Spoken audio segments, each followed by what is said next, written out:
ಕೇಂದ್ರದಲ್ಲಿ UPA ಸರ್ಕಾರ ಇದ್ದಿದ್ರೆ ಈ ರೀತಿ ಸ್ಟೇಟ್ಮೆಂಟ್ ಬರ್ತಿರಲಿಲ್ಲ. ಯಾಕಂದ್ರೆ ಇದೆಲ್ಲ ಡಿಸೈಡ್ ಆಗೋದು ನೀತಿ ಆಯೋಗದಲ್ಲಿ. ಇವತ್ತು ಅಲ್ಲಿ ಕೇಂದ್ರದಲ್ಲಿ ಮೋದಿಯವ್ರ ಸರ್ಕಾರ ಇದೆ, BJP ಸರ್ಕಾರ ಇದೆ, ಅದಕ್ಕೆ ಧ್ವನಿ ಎತ್ತಾಗಿದ್ದಾರೆ ಸಿದ್ದರಾಮಯ್ಯವರು. ಅಲ್ಲೇ UPA ಸರ್ಕಾರ ಇದ್ರೆ ಎತ್ತಿತ್ತನವ್ರು ಸುಮ್ಮ ಕುದುರ್ತಿದ್ರು.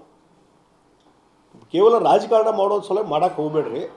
ಇವತ್ತು ಏನಿದ್ರು ಫೈಟ್ ಮಾಡಿರಿ ವಿದಿನ್ ಲೀಗಲ್ ಪರಿಯೊಳಗೆ. ನೀತಿ ಆಯೋಗ ಮತ್ತೊಂದದ ವ್ಯವಸ್ಥೆ ಅಲ್ಲಿ ಹೋಗ್ರಲ್ಲ. ಸರ್, ಈಗ ನಿನ್ನೆ ಒಂದು ಇದು ಲೋಕಸಭಾ ಕಚೇರಿ ಉದ್ಘಾಟನೆ ಸಮಾರಂಭ ನಡೆಯಿತು ಹುಬ್ಬಳ್ಳಿಯಲ್ಲಿ. ತಾವು ಮತ್ತು ತಮ್ಮ ಬಣದವರು ಅನುಪಸ್ಥಿತಿ ಇತ್ತು. ಏನು ಸರ್ ಇದೆ? ಈಗ ನಾನು ಅಂತೂ ನಿನ್ನೆ ಬೆಂಗಳೂರಿನಲ್ಲಿದ್ದೆ.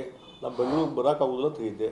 ಮತ್ತೇನು ಇವೇನು ಕೆಲವೊಂದು ಉದ್ಭವ ಆಗಿದಾವಲ್ಲ, ಬಹುಶಃ ವಿದಿನ್ 3-4 ಡೇಸ್, ವಿದಿನ್ ವೀಕ್ ಎಲ್ಲವೂ ಸೋಲ್ ಆಗ್ತದೆ. ಸರ್, DK ಶಿವಕುಮಾರ್ ಅವರು ಹೇಳ್ತಾರೆ ಮುಂದಿನ 9 ವರ್ಷ ರಾಜ್ಯದಲ್ಲಿ ಕಾಂಗ್ರೆಸ್ ಸರ್ಕಾರ ಇರುತ್ತೆ, ಯಾವ ಪಕ್ಷದಿಂದ ಯಾರು ಬೇಕಾದರೂ ಬರ್ಬೋದು ಅನ್ನೋ ಆಫರ್. ಯಾವ ಪಕ್ಷದಿಂದ ಯಾರು ಬೇಕಾದರೂ ಕಾಂಗ್ರೆಸ್ ಪಕ್ಷಕ್ಕೆ ಯಾರು ಹೋಗೋರು ಯಾರದಾರ್ರಿ ಇಲ್ಲಿ? ಈಗ ಅಲ್ಲಿವರೆಗೆ ಇಲ್ಲಿ ಬರಾಕತ್ತಾರ. ಈಗ ಚವ್ಹಾಣ್ ಅಂತವರು ಫ್ರಮ್ ಬಿಗಿನಿಂಗ್ ಕಾಂಗ್ರೆಸ್ಸಲ್ಲಿ ಇದ್ದಂಥವ್ರು ಅವರೇ ರಾಜೀನಾಮೆ ಕೊಟ್ಟು ಬಂದರು. ಮತ್ತು ಯಾರೋ ಸಿದ್ದಿಕಿ ಅಂಥೇಳಿ ಕಾಂಗ್ರೆಸ್ ನಾಯಕರು ಮಹಾರಾಷ್ಟ್ರದಲ್ಲಿ ಅವರು ಬಂದರು, ವಾಪಸ್ BJPಗೆ ಬಂದಾರೆ. ಇನ್ನೂ ಹಲವಾರು ಲೋಕಲ್ ಲೀಡರ್ಸ್ ಬಂದಿದ್ದಾರೆ. ಬೇರೆ ಬೇರೆ ರಾಜ್ಯಗಳಲ್ಲಿ ಸ್ಟಾರ್ಟ್ ಆಗಿದೆ. ಕಮಲ್ನಾಥ್ ಬಂದು ಹೋಗಿದ್ದಾರೆ. ಇನ್ನೊಂದು ಸ್ವಲ್ಪ ಆಗಿದ್ರೆ ನಮ್ಮ ಜಾಯ್ನ್ ಆಗಿದ್ದಾರೆ ಅವರು ಯಾವಾಗ ಬರ್ತಾರೆ ಗೊತ್ತಿಲ್ಲ. ಯಾರು ಸೀನಿಯರ್ ಲೀಡರ್ ಮೊನ್ನೆ ಮಧ್ಯಪ್ರದೇಶದಲ್ಲಿ ಅವರು ಮುಖ್ಯಮಂತ್ರಿ ಅಂತ ಪ್ರೊಜೆಕ್ಟ್ ಮಾಡಿದರು. ಅವ್ರ ಲೀಡರ್ಶಿಪ್ಪಲ್ಲಿ ಎಲೆಕ್ಷನ್ ಆಯಿತು. ಅಂಥವರೇ BJP ಬಾಗಿಲು ತಟ್ಟಿ ಹೋಗಿದ್ದಾರೆ. ಯಾವ ಮತ್ತು ಒಳಗೆ ಬರ್ತಾರೆ ಗೊತ್ತಿಲ್ಲ. ಹೀಗಾಗಿ ಈಗ ಕಾಂಗ್ರೆಸ್ಸಿಗೆ ಹೋಗೋರು ಯಾರೂ ಇಲ್ಲಿಗೆ ಎಲ್ಲ BJP ಬರೋರು ಇದ್ದಾರೆ. ಮುಂದಿನ 9 ವರ್ಷ ಕಾಂಗ್ರೆಸ್ ಸರ್ಕಾರ ರಾಜ್ಯದಲ್ಲಿ ಅವರು ಭ್ರಮೆಯಲ್ಲಿದ್ದಾರೆ. ಬಹುಶಃ ಸಿದ್ದರಾಮಯ್ಯನವರು ಏನೋ ಮುಖ್ಯಮಂತ್ರಿ ಇರೋದಲ್ಲ, ಇದೇ ಲಾಸ್ಟ್ ಗೌರ್ಮೆಂಟ್ ಅವ್ರದ್ದು. ಮುಂದೆ ಕಾಂಗ್ರೆಸ್ ಎಂದೂ ಬರೋಕ್ಕೆ ಸಾಧ್ಯನೇ ಇಲ್ಲ. ಸರ್, ಈಗಿನ ಈ BJP JDS ಮೈತ್ರಿ ಮಾಡ್ಕೊಳ್ತದೆ. ಕೆಲವೊಂದು ಕಡೆ ಅದ್ರ ಚಿಹ್ನೆ BJPದು, ಅಭ್ಯರ್ಥಿ JDS. ಈ ಥರದ 2 ಕ್ಷೇತ್ರಗಳಲ್ಲಿ ಆ ಥರ ಒಂದು ಎಕ್ಸ್ಪೆರಿಮೆಂಟ್ ಇದು ಏನಾದ್ರು ಸಕ್ಸಸ್ ಆಗ್ತದ ಅಥವಾ ಹೊರತು ಬೀಳ್ತದಂತ? ಅಲ್ರಿ, ಎಲ್ಲದು ಮಾಧ್ಯಮದಲ್ಲಿ ಬರ್ತಾ ಇದೆ. ಡಿಸಿನಲ್ಲಿ ತೊಗೊಂಡಿದ್ದಾರೆ ಪಾರ್ಟಿಯವರು. ಮಾಧ್ಯಮದವ್ರು ನೀವೇ ಸೃಷ್ಟಿ ಮಾಡ್ತೀರಿ ಮತ್ತು ಕೇಳ್ತೀರಿ. ಹೌದು, ಸುದ್ದಿ ಬಂದಿದ್ದಲ್ಲ. ಈ JDSದವರು BJP ಅಭ್ಯರ್ಥಿ ಆಗ್ತಾರೆ BJP ಸಿಂಬಲ್ ಮೇಲೆ ಅಂತ ಸುದ್ದಿ ಅದು ಅಷ್ಟೇ. ಯಾರು ಸ್ಟೇಟ್ಮೆಂಟ್ ಕೊಟ್ರನು? ಕುಮಾರಸ್ವಾಮಿ ಅವರು ಸ್ಟೇಟ್ಮೆಂಟ್ ಕೊಟ್ರನು? ವಿಜೇಂದ್ರ ಅವರು ಸ್ಟೇಟ್ಮೆಂಟ್ ಕೊಟ್ರನು? ಅಲಯನ್ಸ್ ಅಧಿಕೃತವಾಗಿ ಆಗಿದೆ, ಈ ರೀತಿ ನಿರ್ಧಾರ ಆಗಿದ್ದಾವೆ, ಹೈಕಮಾಂಡ್ ಇದಕ್ಕೆ ಒಪ್ಪಿಗೆ ಕೊಟ್ಟಿದ್ದಾರೆ. ಎಲ್ಲಿಗೈತಿ ಈ ರೀತಿ ವೇಗ ಆದಂಥ ಸುದ್ದಿಗಳಿಗೆ? ರಿಯಾಕ್ಷನ್ ಕೊಡೋದು ಇಲ್ಲ. ಈ ಮಂಡ್ಯದ ಗೊಂದಲ ಮುಂದುವರೆದ ಅದು ಮಾಧ್ಯಮದಲ್ಲಿ ಗೊಂದಲ ಮುಂದೆ ಇರ್ತದೆ. ಅದು ಫೀಲ್ಡಾಗಿ ಇರೋದಿಲ್ಲ. ಮಾಧ್ಯಮದಲ್ಲಿ ಮಂಡ್ಯ ಅನ್ಕೊಂತ ಮಂಡ್ಯ ಜನ ಕನ್ವರ್ಸಕ್ಕೆ ಚಾಲು ಮಾಡಿರ್ತಾರೆ. JDS ಇಂದ ಕೂಡ ಮಂಡ್ಯ ಕ್ಷೇತ್ರದ ಟಿಕೆಟ್ ಬೇಡಿಕೆ ಇಟ್ಟಿದ್ದಾರೆ ಸರ್. ನೋಡ್ರಿ, ಎಲ್ಲವೂ ಇತ್ಯರ್ಥ ಆಗ್ತಾವೆ. ಸ್ವಲ್ಪ ದಿವಸ ವೇಟ್ ಮಾಡಿರಿ. ಇನ್ನೊಂದು ವಾರ, ಇನ್ನೊಂದು 10 ದಿವಸದಾಗ ಇತ್ಯರ್ಥ ಆಗ್ತಾವೆಲ್ಲ. ಕೇಂದ್ರದಲ್ಲಿ UPA ಸರ್ಕಾರ ಇದ್ದಿದ್ರೆ ಈ ರೀತಿ ಸ್ಟೇಟ್ಮೆಂಟ್ ಬರ್ತಿರಲಿಲ್ಲ. ಯಾಕಂದ್ರೆ ಇದೆಲ್ಲ ಡಿಸೈಡ್ ಆಗೋದು ನೀತಿ ಆಯೋಗದಲ್ಲಿ. ಇವತ್ತು ಅಲ್ಲಿ ಕೇಂದ್ರದಲ್ಲಿ ಮೋದಿಯವ್ರ ಸರ್ಕಾರ ಇದೆ, BJP ಸರ್ಕಾರ ಇದೆ, ಅದಕ್ಕೆ ಧ್ವನಿ ಎತ್ತಾಗಿದ್ದಾರೆ ಸಿದ್ದರಾಮಯ್ಯವರು. ಅಲ್ಲೇ UPA ಸರ್ಕಾರ ಇದ್ರೆ ಎತ್ತಿತ್ತನವ್ರು ಸುಮ್ಮ ಕುದುರ್ತಿದ್ರು. ಕೇವಲ ರಾಜಕಾರಣ ಮಾಡೋದು ಸಲ ಮಾಡೋಕ್ಕೆ ಹೋಗಬೇಡ್ರಿ. ಇವತ್ತು ಏನಿದ್ರು ಫೈಟ್ ಮಾಡಿರಿ ವಿದಿನ್ ಲೀಗಲ್ ಪರಿಯೊಳಗೆ. ನೀತಿ ಆಯೋಗ ಮತ್ತೊಂದದ ವ್ಯವಸ್ಥೆ ಅಲ್ಲಿ ಹೋಗ್ರಲ್ಲ. ಸರ್, ಈಗ ನಿನ್ನೆ ಒಂದು ಇದು ಲೋಕಸಭಾ ಕಚೇರಿ ಉದ್ಘಾಟನೆ ಸಮಾರಂಭ ನಡೆಯಿತು ಹುಬ್ಬಳ್ಳಿಯಲ್ಲಿ.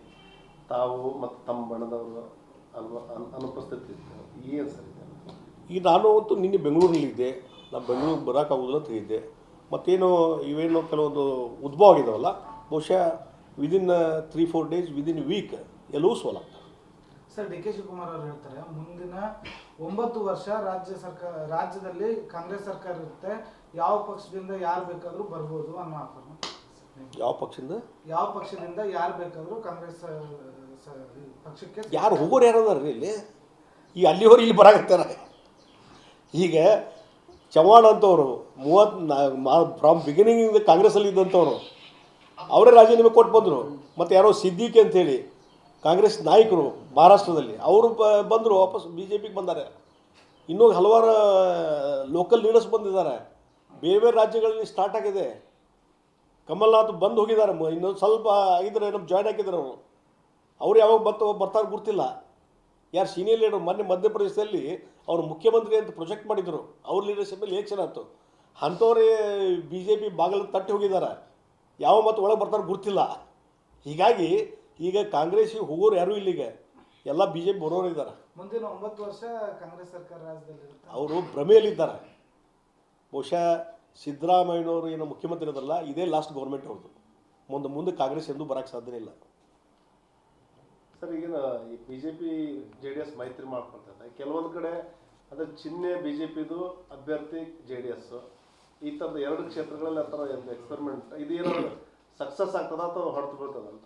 ಅಲ್ರಿ, ಎಲ್ಲಿದು ಮಾಧ್ಯಮದಲ್ಲಿ ಬರ್ತಾ ಇದೆ, ಡಿಸಿನಲ್ಲಿ ತೊಗೊಂಡಿದ್ದಾರೆ ಪಾರ್ಟಿಯವರು. ಮಾಧ್ಯಮದವ್ರು ನೀವೇ ಸೃಷ್ಟಿ ಮಾಡ್ತೀರಿ ಮತ್ತು ಕೇಳ್ತೀರಿ.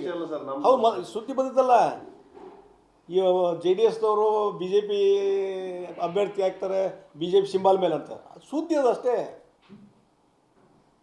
ಯಾರ ಸ್ಟೇಟ್ಮೆಂಟ್ ಕೊಟ್ರನು? ಕುಮಾರಸ್ವಾಮಿ ಅವರು ಸ್ಟೇಟ್ಮೆಂಟ್ ಕೊಟ್ರನು, ವಿಜೇಂದ್ರ ಅವರು ಸ್ಟೇಟ್ಮೆಂಟ್ ಕೊಟ್ರನು. ಅಲಯನ್ಸ್ ಅಧಿಕೃತವಾಗಿ ಆಗಿದೆ, ಈ ರೀತಿ ನಿರ್ಧಾರ ಆಗಿದ್ದಾವೆ, ಹೈಕಮಾಂಡ್ ಇದಕ್ಕೆ ಒಪ್ಪಿಗೆ ಕೊಟ್ಟಿದ್ದಾರೆ. ಎಲ್ಲಿಗೈತಿ ಈ ರೀತಿ ವೇಗ ಆದಂಥ ಸುದ್ದಿಗಳಿಗೆ ನಾ ರಿಯಾಕ್ಷನ್ ಕೊಡೋದು ಇಲ್ಲ. ಈ ಮಂಡ್ಯದ ಗೊಂದಲ ಮುಂದುವರೆದ ಸರ್, ಅದು ಮಾಧ್ಯಮದಲ್ಲಿ ಗೊಂದಲ ಮುಂದೆ ಇರ್ತದೆ, ಅದು ಫೀಲ್ಡಾಗಿ ಇರೋದಿಲ್ಲ. ಮಾಧ್ಯಮದಲ್ಲಿ ಮಂಡ್ಯ ಅನ್ಕೊಂತ ಮಂಡ್ಯ ಜನ ಕನ್ವರ್ಸಕ್ಕೆ ಚಾಲು ಮಾಡಿರ್ತಾರೆ. JDS ಇಂದ ಕೂಡ ಮಂಡ್ಯ ಕ್ಷೇತ್ರದ ಟಿಕೆಟ್ ಬೇಡಿಕೆ ಇಟ್ಟಿದ್ದಾರೆ ಸರ್. ನೋಡ್ರಿ, ಎಲ್ಲವೂ ಇತ್ಯರ್ಥ ಆಗ್ತಾವೆ. ಸ್ವಲ್ಪ ದಿವಸ ವೇಟ್ ಮಾಡ್ರಿ, ಇನ್ನೊಂದು ವಾರ, ಇನ್ನೊಂದು 10 ದಿವಸದಾಗ ಇತ್ಯರ್ಥ ಆಗ್ತಾವೆಲ್ಲ. ಅನುಕ್ಷಣದ ಸುದ್ದಿಗಳಿಗಾಗಿ ವಿಸ್ತಾರ ನ್ಯೂಸ್ ಯೂಟ್ಯೂಬ್ ಚಾನೆಲ್ ಸಬ್ಸ್ಕ್ರೈಬ್ ಮಾಡಿ. ಹೊಸ ಸುದ್ದಿಗಳ ನೋಟಿಫಿಕೇಶನ್ಗಾಗಿ ಬೆಲ್ ಐಕಾನ್ ಕ್ಲಿಕ್ ಮಾಡಿ. ಲೇಟೆಸ್ಟ್ ಅಪ್ಡೇಟ್ಸ್ಗಾಗಿ www.vistaranews.com ವೆಬ್ಸೈಟ್ಗೆ ವಿಸಿಟ್ ಮಾಡಿ. ಅಂಗೈಯಲ್ಲೇ ಜಗತ್ತಿನ ಸುದ್ದಿ ತಿಳಿಯಲು ವಿಸ್ತಾರ ನ್ಯೂಸ್ ಕನ್ನಡ ಆಪ್ ಡೌನ್ಲೋಡ್ ಮಾಡಿ.